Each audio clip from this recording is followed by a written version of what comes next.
Then we have, don't feel nervous or apprehensive about death. He suggests that we should actually be somewhat joyful about the process, dedicating our merits, saying prayers of aspiration and so forth has a part of that. And then making prayers and aspirations also at the moment of death, when death actually occurs. Now, we may not have that option. Sometimes it happens in an instant, and we have no control over that. Other times it happens very slowly, gradually. My mother, for example, was in hospice for several weeks before she died, so it was a very gradual process in her case. But I had a friend who died about a year ago who had a heart attack and just died in an instant. So either one can happen. We don't know how that's going to work out for us, but we want to be prepared for the possibility that it's a slow one where we have some say in it, we have some control over that. And by being prepared for that, then that can work better in our favor and it can be much more comfortable. There is an aspiration pledge in here. In all my lives, I will do all that I can to train on the path of emptiness with compassion as its very essence. I think that is a good way, because compassion, emptiness is the key descriptor that is given of enlightenment itself. And so those two together in this little prayer or aspiration is very good. And then it's also helpful to think about whatever practice that we have done that we most relate to. One of the things we've seen before, but he repeats that here, is that whatever we're most comfortable with, the thing that we're most familiar with, and so forth, can be very helpful at the time of death, because we often will do whatever that practice happens to be, especially if we have asked for some guidance from a spiritual friend to help us with that process. And so I think that is a very important thing to do as a part of that. He suggests here Guru Rinpoche, Avalokiteshvara, or some other one that is an important figure, deity in your practice. And choosing that ahead of time can help prepare us. He says, then when you pass away, devote your thoughts to the meditation as much as you possibly can. Remember the Buddha. Think about compassion, the Dharma, the Sangha, so the three jewels. Any of those kind of things that are related to our practice can be helpful. It's often said that it's helpful to remember your own guru, your own teacher at that particular point in time, even maintaining an image of them above the crown of your head, for example. Or as you get closer, and we'll talk about Poa a little bit later, but in doing the Poa practice, sometimes we visualize Amitabha, for example, or it could be a different deity depending on where you would like to send your consciousness for additional training and practice on the path to actually becoming a Buddha. And so familiarizing yourself and doing those kinds of things now will help at the time of death, when it is too late to learn how to do that. And he also indicates that if you practice and you first made every effort to develop a sense of inspiration and joy, it will be that much more effective. And even though it is difficult for the likes of me, he's talking about himself, to benefit others, I will recite the verses in refuge and pray that in all your future lives you may follow the Mahayana teachings. So he's making his own prayer and aspiration for us as well. So some simple guidelines that I think are very important. I like simple guidelines a lot of times. They're the easiest to deal with, but also the most important ones. So kind of the heart essence of the instructions related to the process of death and dying. The next one in this collection is a different version of Nadren, guiding the deceased, than the one that we went through last week. And I went through it and compared the two just to get a sense of whether it might be a different translation of the same root text, but that does not appear to be the case. It looks like these are two different practices for the same purpose, that we're still guiding the deceased. The one thing that is particularly unique here, not so much in the way that the actual text is written and described, but the Lotsawa House has it listed under the category of dying as opposed to the category of death. But Nadran is usually done as a guidance for somebody who has already died, rather than the other way around. But in this case, we began, it has some introductory instructions for preparing to do the practice, and then some additional context at the top of page 5, and then out of a state of loving kindness recite the following. So this is where we get into the actual text itself. Hri, I appear clearly in the form of the great compassionate one. In my heart is a syllable Hri, from which there emanate rays of light, summoning the consciousness of the deceased from the 7 realms, or wherever it may reside, so that it dissolves into this form. And then it says in the instructions, consider this and summon the consciousness through the force of undistracted samadhi. So this is appropriate for us as a dying person to recite this in the way that the wording is here. So in that way, it is related to dying. As many of the practices that we looked at last week, the pronouns and so forth were in the form of the person who is alive at the time reciting, or it's being read for them while they're still alive. So if you were to use this as a practice for somebody who has already died, you'll need to go through and shift some of those around a little bit. And then it continues on, Namo, deity of compassion, embodiment of the 3 jewels and 3 roots, Lord Avalokiteshvara, natural liberation of suffering. Through the power of your truth, may the consciousness of the deceased be brought swiftly into this Tsingjang. That is a name plaque. We talked about a name plaque last time, but having the name of the deceased written down. So now it shifts the way that it is worded to infer that we're doing this for somebody who has already died. Okay, so it's got a little bit of both of those in here. And then the mantra Om Mani Padme Hum Hri as a part of that, and Sela Dempa Amkasha Yadza Da. And those two are recited 3 times. And then gently in the presence of the deceased, so now again it's referring to the person who has died at this time, to recite the following. Now you may not actually be in the presence of that individual. Sometimes that's not practical to do. If that is the case, other texts talk about having a picture of that person. So if you have a picture of the person, then that can be helpful. If you don't have a picture of the person, at least having the name of the person is very helpful as well. Those tend to attract the consciousness of the individual who has died, so they're aware of the fact that you are reciting this even though you're not in their immediate presence. And so then it goes on, the next section of this, 3, you have died and passed beyond. Now listen well. Wherever you are reborn among the 6 classes, it will only be a place of suffering. To escape, remain securely in this material support for the 3 doors, a form and name to which you are attached. Nri Za Hong Bam Ho Tensten Tu. And then we recite this to secure the abiding. Then consider that you explain the Dharma to the deceased who listens.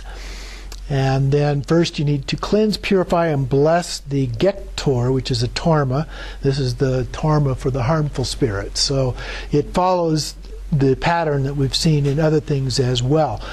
This is a very long text, so I'm not going to go through and read the entire text for you, but this next section is the torma offerings that are being done here, and then the torma is taken outside, and then after is the mantra of 4 hums and the 35-syllable wrathful mantra, and then we recite Zad, Dre, Shi, She, Tamche, Utsentaya, Maraya, Pe.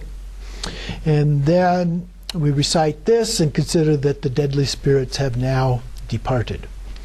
Then we request the deceased to recite the following while expressing respect through body, speech, and mind, and pray with focus.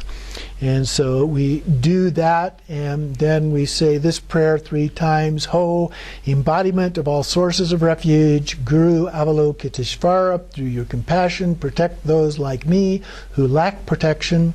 Free us from the ocean of suffering and samsara's 6 realms, and lead us to safety to the dry shores of liberation.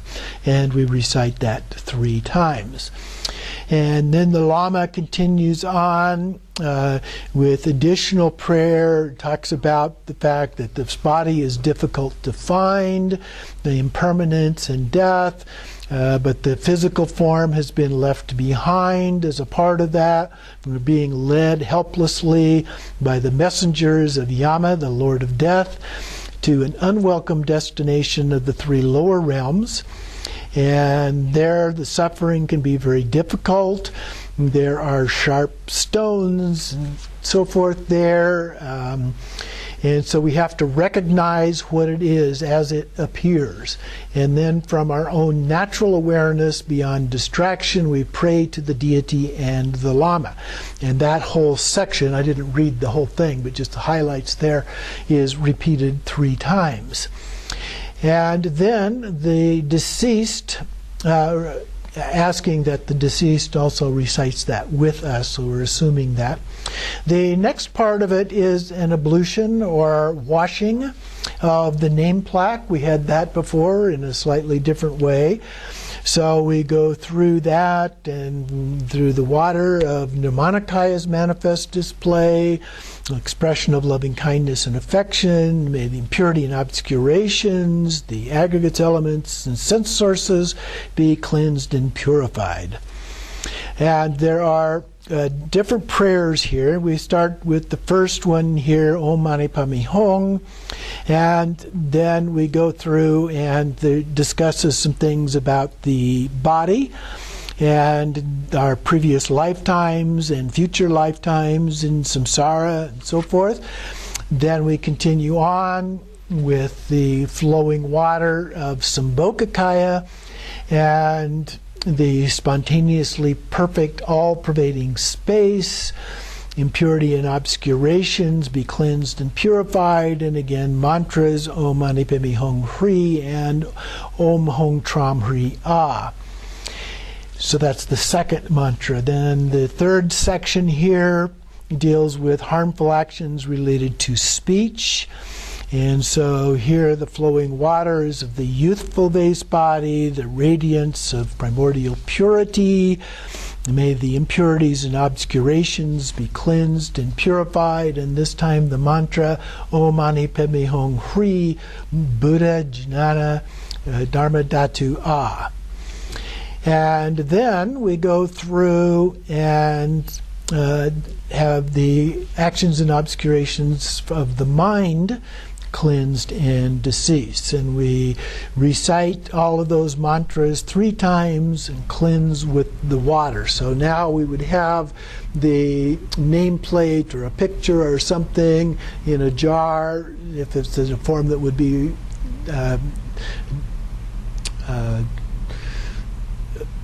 obstructed, damaged, whatever, by water, and then we just pour the water 3 times over that.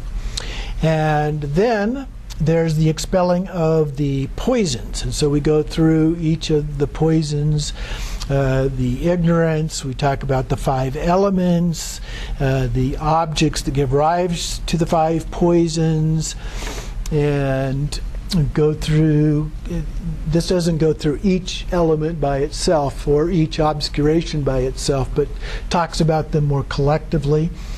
And then we add the 6-syllable mantra, Oma Hong Hri, and then there is an additional short text about curing the actions and obscurations related to the 5 poisons. The next part, we have 3 ablution mantras, and those referring to the ones above, and the mantra for purifying the poisons. Recited each of them 3 times, so we went through that whole section 3 times. Then there's guidance for the practice of the 6 realms. And so here, in this particular practice, the instructions talk about moving the name plaque to the various places. There's 6 tormas, and so we have the 6 realms. There's a torma for each of the 6 realms, and then the name plaque is moved up as we move through the different realms. So you would need a place on where to set that. If you had 6 tormas, you could move the name plaque along as a part of that, or you could have something on which you could move it upwards as a part of the process. So it begins by purifying the hells. It talks about the various senses, the karmic debts that we have, and so forth, associated with anger. And then there's a mantra, and we dedicate the torma and bestow the empowerment, which is a set of text here that we read through, concluding with another mantra. And then the mind of the deceased merges with our own mind, and the hell realms are emptied. And then we continue on with this, and so other appearances, the terrifying inner and outer beings of the hot and cold hells, and we know it's a diluted experience. It's like a dream, and so we are told to wake up from this dream, and then we transfer the nameplate and cast out the torma. So the second one then is purifying the preta realm, the hungry ghost realm. And so again, we have the torma, and we dedicate this to purifying our karma and anything associated with greed. There's a mantra that's recited, and then the empowerment of the blazing mouth, which goes through the specific text related to the greed associated with this particular realm, and then hoping that they gain power, this body, speech, and mind of Amitabha, and recite a mantra there. And so then the preta realms are emptied of their debts.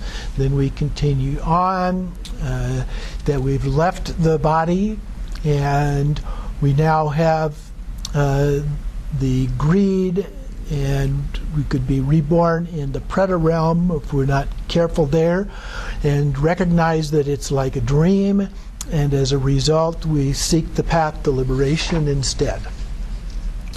So then we transfer the name plaque again and cast out that torma.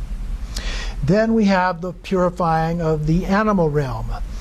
Hong, this torma complete with all the qualities that delight the senses, a perfect treasure of all that is desirable, and so forth. So it talks about our karma, and this one is provoked through, it uses the word stupidity here. We usually think of it as the word ignorance, but that one perhaps is appropriate for the animal realm. And then the mantra, we dedicate the torma, then we recite the empowerment for that, and for gaining the power of the body, speech, and mind of Vairocana, with the mantra that does the actual empowerment.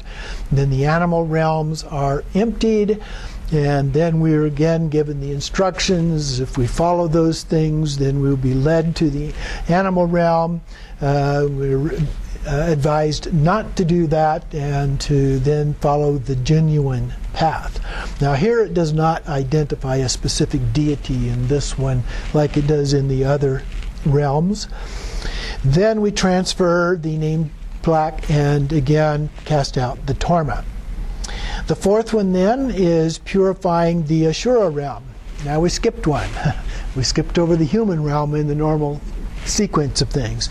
In this particular one, the human realm is the last one in the sequence.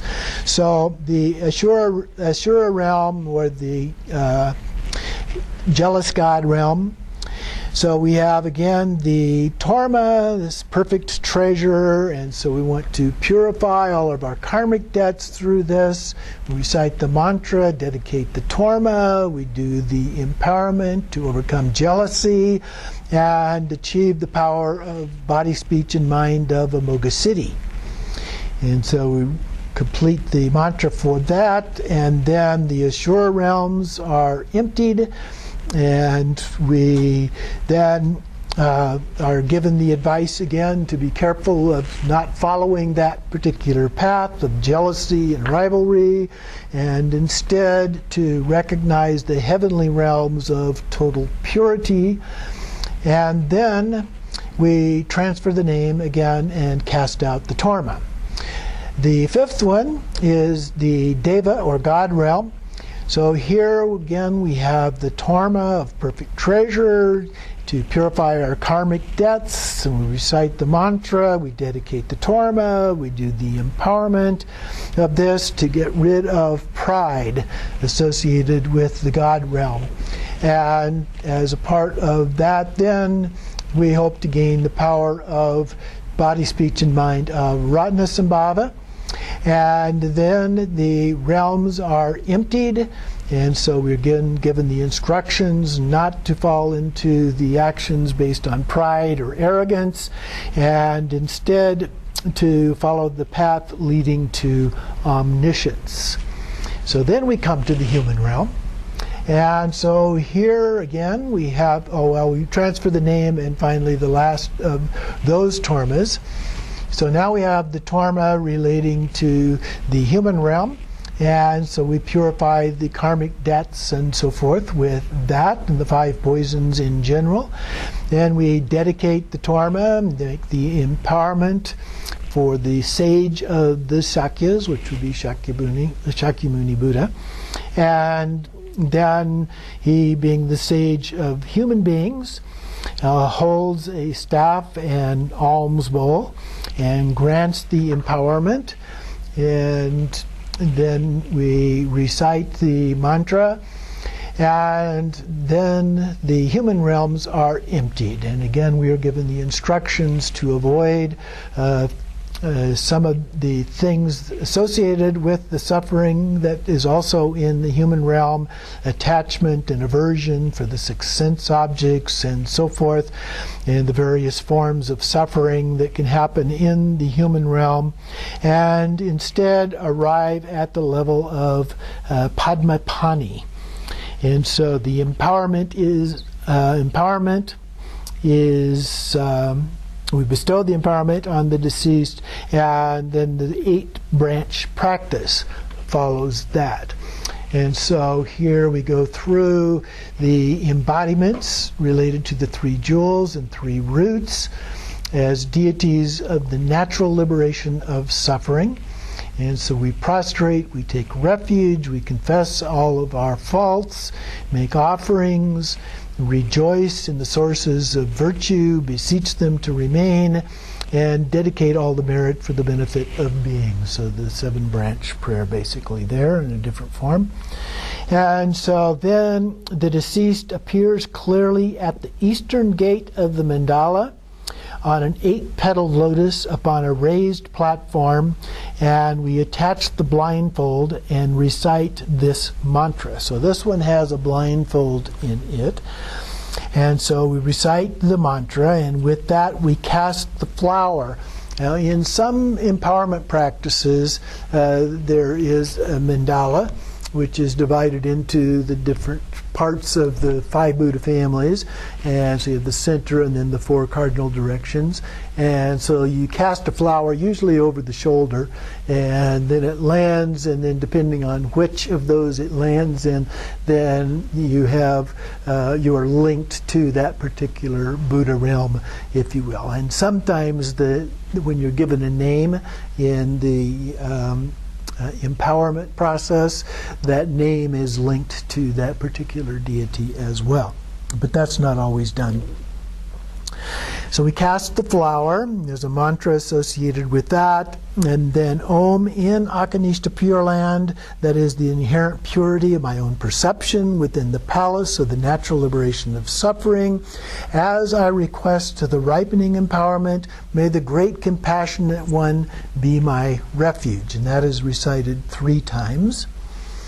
And then Home, guardians to the doors of the ultimate Akanishta. 4 deities who possess the 4 boundless qualities, so that you may work for beings' welfare. Let the doors to great wisdom be opened. And so we recite this and consider that the deceased repeats the following with the aspiration to meet the deities face to face. The embodiment of all the Buddhas of the 10 directions and their heirs, sublime and noble Avalokiteshvara, treasury of compassion, natural liberation of suffering in the deities of this mandala. With devotion I take refuge. All the vows and commitments of the lay practitioner, monk or nun, and all the bodhisattva and mantra practitioner, all of them without exception I shall uphold. So that's repeated the 3 times. Then we invoke the wisdom deities. And so we go through in a single instant. The deceased appears clearly in the form of the noble Avalokiteshvara with 3 syllables at the 3 centers, from which light radiates out, invoking the host of wisdom deities who dissolve into the deceased in deity form and become inseparable of a single taste. And so we recite the 6-syllable mantra, Om Mani Padme Hum, and then Arya Lokeshvara Jnana Benza Abhisheka.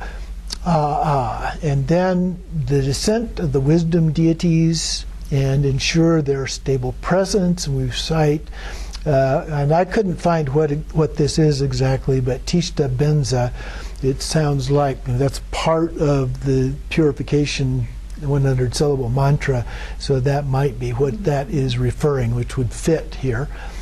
So that's what I would do there.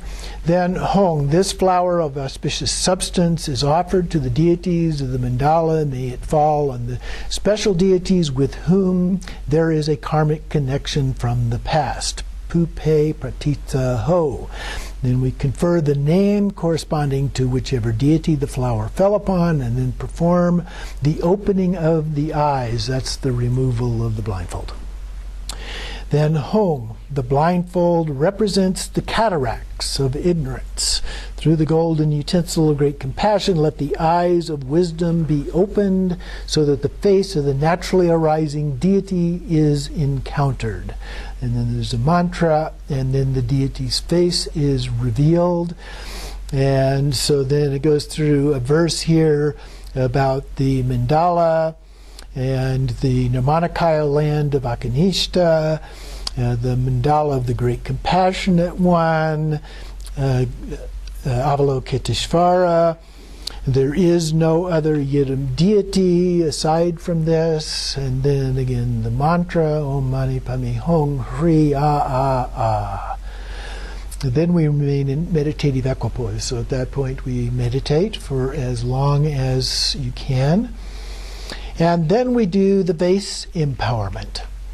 Om, outwardly the vase and its content, inwardly the flowing nectar of compassion of Padmapani, the holder of the lotus, by bestowing this empowerment on the body of the deceased, may it ripen as the Nirmanakaya. Now, there are some practices where prayers and so forth are written down and actually placed on the body. And so there are those. There was one that I ran across, so they actually had a blanket with certain things on it that they would place over the body as well. So there are some other kinds of practices than what we have been or will be looking at here. And then add the mantra of the deity, whatever deity is being empowered here through the vase empowerment.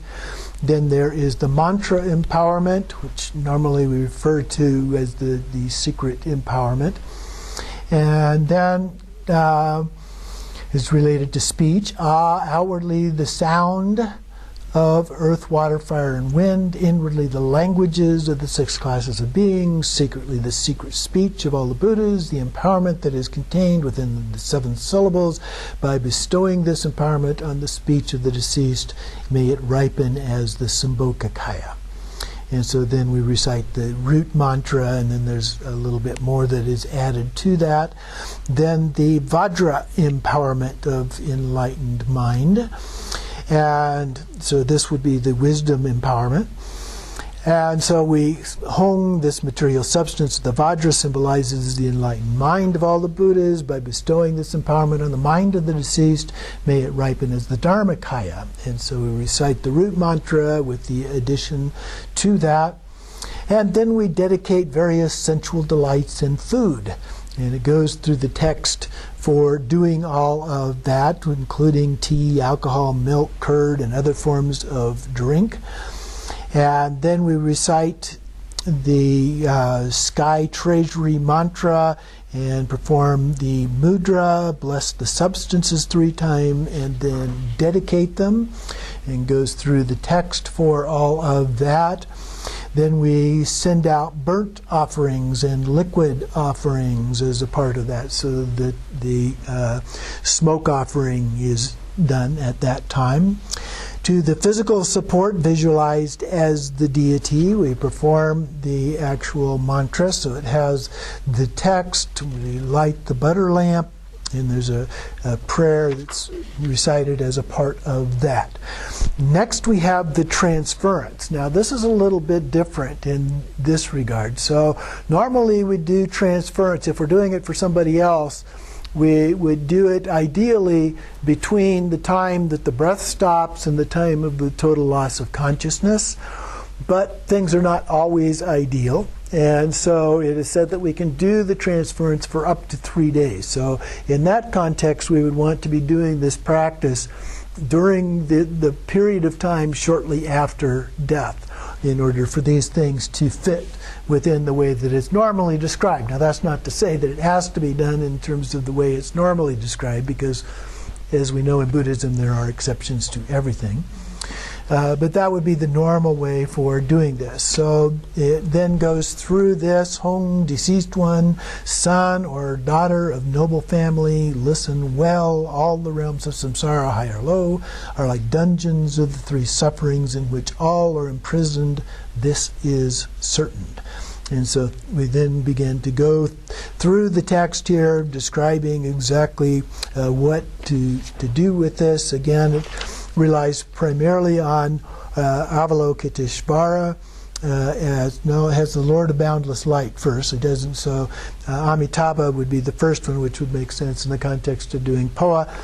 And then Avalokiteshvara and Vajrapani, who are often pictured as being on the right and left of Amitabha. And then all of them are surrounded by countless Buddhas and Bodhisattvas and so forth. Go there to that place. So your mind itself is a syllable Hri in this case, and it moves like a shooting star into the expanse of Amitabha's wisdom mind. And we recite Hri 3 times, then Pet 3 times. So it's a little bit different than some other forms of Poa. There are many different forms of Poa. And then the consciousness dissolves in that realm of the 3 kayas. So at that time, the name card of the deceased is burned. So it's kind of like a ritual burning of the body, if you will, at that point in time.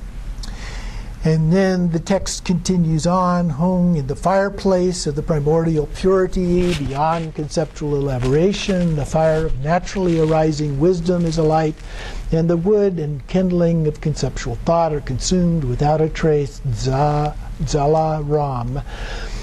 The destructive emotions are burned by the fire of wisdom. The two forms of self are incinerated. Alaya, the two forms of ignorance are burned away.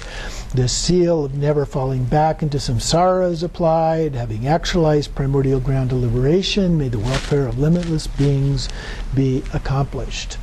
So we recite this and purify with the dharanis and mantras. At the end, we rest in meditative equipoise. So we meditate again at that point in time. So that is the conclusion of that form of the Nedram. And it's a very nice practice. Again, I think that it probably is best if it can be done very shortly after the time of death for the individual. Within the first 3 days, 3.5 days would be probably the best, if that is a possibility to do that one. But it is different than the other one that we looked at.